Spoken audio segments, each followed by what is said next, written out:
लसो फ्याफुल्ला जयमंगलवासी अहिले जुन किसिमको नेपालमा जुन किसिमको कुराहरू भइरहेको छ जस्तै अब एउटा के छ भनेदेखि भिभिआइपी ओहो भिभिआइपी रे भेरी भेरी इम्पोर्टेन्ट पर्सनल भनेर भन्छन् त्यो भिभिआइपी को अर्थ हुन त सबैलाई थाहा छ यो कुरा तर एउटा कुरा के हो भनेदेखि अब यिनीहरूले चाहिँ आजीवनभरि चाहिँ अब के रे यो चाहिँ अब खर्च दिने रे नेपाल सरकारबाट ए बाबा तिनीहरूलाई आजीवन खर्च दिनको लागि या चाहिँ त्यो के चाहिँ त्यस्तो उपलब्धि गरेको छ र तिनीहरूलाई आजीवनभरि चाहिँ सरकारको तर्फबाट र चाहिँ हैन अनि त्यहाँबाट निर्दा सोझा चाहिँ अनि त्यहाँबाट त गरिब जनताहरूबाट उठाएको ट्याक्सले चाहिँ हैन करले चाहिँ तिनीहरूलाई दिनुपर्ने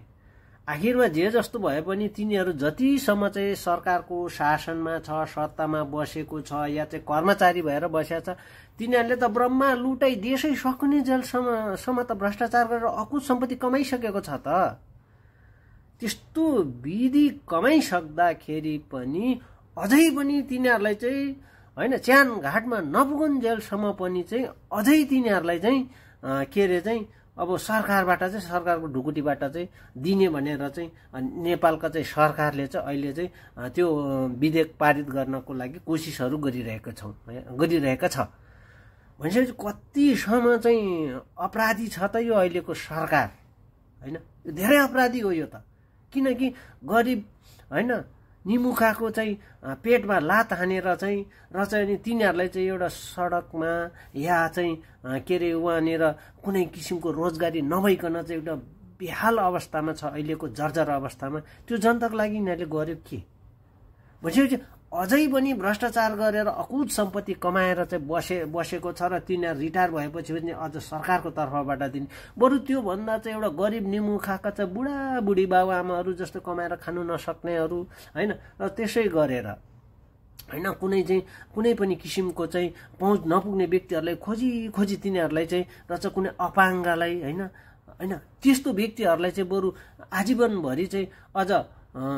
राम्रो गरेर चाहिँ दिने व्यवस्था गरौँ न सरकारले अनि हो बल्ल हामीले जनताले सरकार पाए भन्न पाइन्छ त्यो गर्न सकिन्छ नि त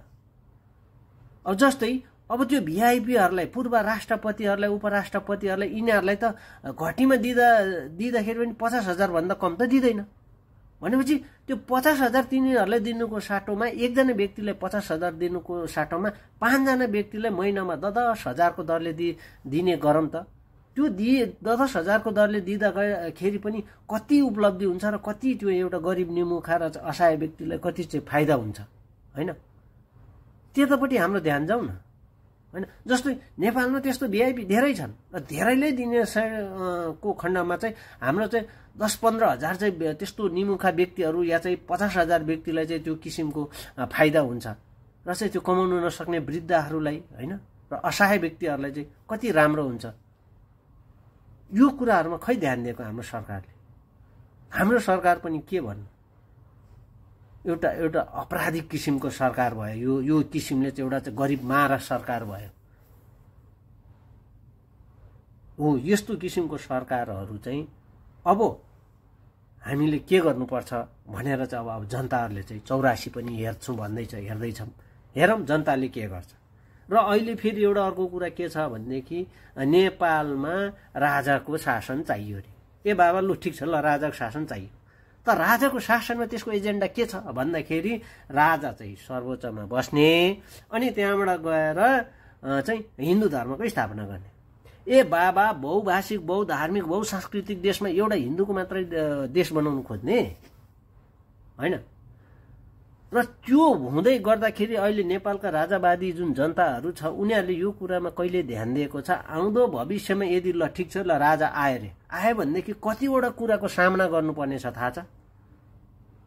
त्यतिखेर एउटा मात्र पार्टी चाहिँ भूमिगत हुँदाखेरि त त्यसलाई फाल्यो भनेदेखि राजाको शासन आउने बित्तिकै चाहिँ जनता त्यो जति पनि पार्टीहरू छ तिनीहरू सबैलाई चाहिँ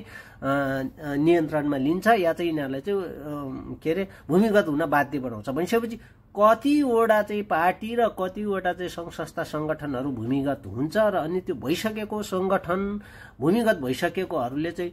अनि देशको कुन अवस्था हुन्छ झन् लु भनौँ त। माओवादीको जनयुद्धको बेलामा त के अरे 10 वर्षीय जनयुद्धमा त एउटै पार्टीले चाहिँ सिङ्गो देशलाई चाहिँ धराशायी बनाइदियो भनेदेखि त नेपालमा जतिवटा पार्टी छ त्यो सबै भूमिगत हुन्छ अहिलेको त्यो जुन राजाको जुन नियतले आयो भनेदेखि त हैन। भनिसकेपछि देश कुन अवस्थामा पुग्छ यतापट्टि खै ध्यान गएको। त्यही भएर हामीले राजा आऊ देश बचाऊ होइन, अहिलेको जुन शासकहरू छ नि यिनीहरूलाई होइन बरु भनौँ न बालेन आऊ, हर्के आऊ, कुलमान आऊ, सन्धिगृहित आऊ, गोपीअमल आऊ, हामी तिमीहरूलाई सपोर्ट गर्छौँ। अब तिमीहरू नै देशको चाहिँ अब शासन सत्तामा गएर चाहिँ हाम्रो देशलाई चाहिँ उन्नत देश बनाउनु पर्छ भनेर बरु यिनीहरूलाई सपोर्ट गर्न सुरु गरौँ न एक हिसाबले हो भनेदेखि। अहिलेको जुन आवारा कुकुर जस्तो जुन नेताहरूलाई छोडिदिउँ होइन। जस्तै अहिले अब जस्तै विद्युत प्राधिकरणको कुरा आयो होइन। हिजो अस्तिको एउटा घटना के छ भनेदेखि यो जुन युक्रेन र रुसको जब लडाईँ चल्यो त्यो लडाईँ चल्नुभन्दा पहिला चाहिँ युक्रेनको मार्ग हुँदै चाहिँ प्राकृतिक ग्यास चाहिँ युरोप मुलुकलाई चाहिँ रसियाले दिने गर्दो रहेछन् र त्यो रसियाले दिँदै गर्दाखेरि र अनि त्यसमा दिँदै गर्दाखेरि पनि अब चाहिँ युक्रेन र रसियाको भयङ्कर वार पर्यो होइन। त्यो वार पर्दै गर्दाखेरि त्यो रसियाको चाहिँ त्यो जुन प्राकृतिक ग्यास चाहिँ युक्रेनको बाटो हुँदै र चाहिँ त्यो देशबाट चाहिँ जाँदो रहेछन् होइन। जाँदै गर्दाखेरि त्यो पाइपलाइन त्यसरी बिछाएको रहेछ र त्यत्रो युद्ध हुँदाखेरि पनि युक्रेनले त्यो पाइपलाइन बन्द गरेन होइन। नगरिसकेपछि जतिखेर चाहिँ अब उसको डेट सक्यो उसले ठ्याक्क बन्द गर्यो होइन। कसैले केही भन्न पाएन नि, किनकि हाम्रो एकअर्कामा द्वन्द्व छ, हामी त्यसले किन फाइदा पुगाउने भनेर त्यो छ हो। त्यस्तो गरेर चाहिँ अनि त्यसमा सन्धि गर्ने नगर्ने भने त पछिको कुरा आउँदो रहेछ होइन। हो चाहिँ अहिले नेपालमा पनि जस्तै अब विद्युत प्राधिकरणको कुरा के आयो भनेदेखि जतिखेर चाहिँ होइन अब के अरे सन्धि गर्नुपर्ने हुन्छ ल है हाम्रो विद्युतको यो हो त्यो हो तपाईँहरूले चाहिँ ल कन्टिन्युस पठाउने गर्नुपर्छ, हामी तपाईँहरूको चाहिँ पेमेन्ट त गरिरहेको छौँ भनेर एउटा उनीहरूको डेट हुन्छ। त्यो डेट भन्दा अगाडि गर्नुपर्ने बेलामा चाहिँ अब सरकार चाहिँ अब त्यहाँनिरको एमडीसँग चाहिँ अब कुकुर र बिराल जस्तो जुधेर बस्यो न त्यतातिर चाहिँ विद्युत प्राधिकरणले त्यो काम गर्न पायो न यतातिर यो सरकारले त्यतापट्टि चाहिँ के गरेर चाहिँ यो मान्छेलाई चाहिँ यो विद्युत प्राधिकरणलाई चाहिँ खतम पारौँ भनेर एकतर्फी चाल चलेर बस्यो र त्यतातिरपट्टि अब एग्रिमेन्ट पनि गर्नु पाएन। अहिले गर्न नपाइसकेपछि अब के भयो भन्दाखेरि अब एग्रिमेन्ट पनि भएन। अब नभइसकेपछि अब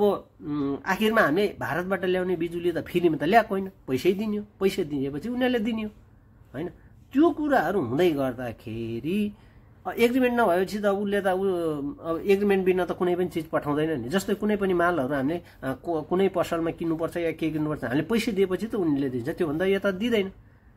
भनिसकेपछि अहिले पनि अब त्यो अवस्था आयो र अन्तिममा के गर्ने भयो भनेदेखि एउटा सिङ्गो सरकार लागेर चाहिँ एउटा कर्मचारीलाई चाहिँ अब यो रिटायर पनि हुने बेला भएको छ, यसलाई चाहिँ पूर्ण रूपमा फेल गराउने र चाहिँ यो जनताको नजरमा यसले जुन किसिमको काम गर्छ यो सबै जिरोमा पुगाउनु पर्छ भनेर नै जिरो बनाइदिएको हो। त्यसै कारणले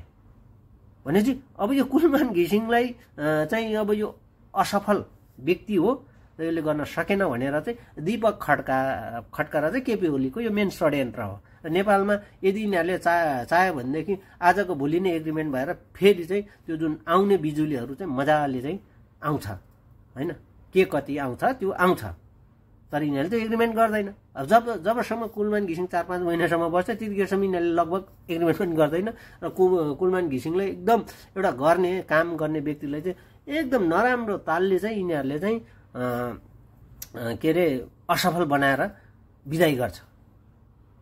अनि यदि सफल बनाउने हो भनेदेखि यदि 3 करोड जनताको चाहिँ माया र मोह हुने हो भनेदेखि त जब एउटा कर्मचारीसँग लडेर बस्नै पर्दैन, आफ्नो कर्तव्य त पुरा गर्दै गर्नु पर्थ्यो नि त ऊर्जा मन्त्रीले। खै त्यो गरेको